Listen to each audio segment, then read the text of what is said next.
হাই friends, কি খবৰ? আপোনালোকৰ খবৰ নিশ্চয় ভাল আৰু মোৰো ভাল।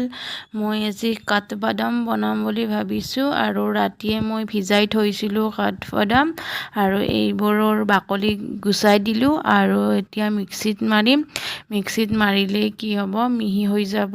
আৰু এয়া মই কণীৰ লগত বনাম আৰু পনীৰ লগতো বনাব পাৰি, গতিকে মই কণীৰ লগত বনাম। আৰু বহুত দিন ভ্লগ দিব পৰা নাছিলোঁ, মানে মোৰ ভৰি ভাঙিছিল। এতিয়া বাৰু ভৰি ভাল হ'ল আৰু এতিয়া এয়া মই মিক্সিত কাঠবাদামবোৰ মানে মিহি কৰি লৈছোঁ আৰু দেখিছেনে, এই একেবাৰে গাখীৰৰ নিচিনা বগা হৈ গৈছে আৰু মিহি হৈ গৈছে, পিঠাগুড়িৰ নিচিনা লাগিছে।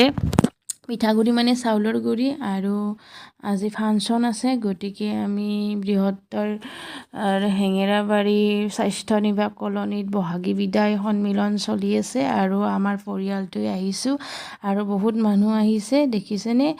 গতিকে আমি কোৱাৰ্টাৰতে থাকোঁ। এইখন বিহু ফাংচন মানে কোৱাৰ্টাৰবাসীৰ ভিতৰতে হয় আৰু বেলেগ মানুহো চাব পাৰে, আহিব পাৰে, কিন্তু আমাৰ এইখন কোৱাৰ্টাৰবাসীয়ে বহুত এনজয় কৰে।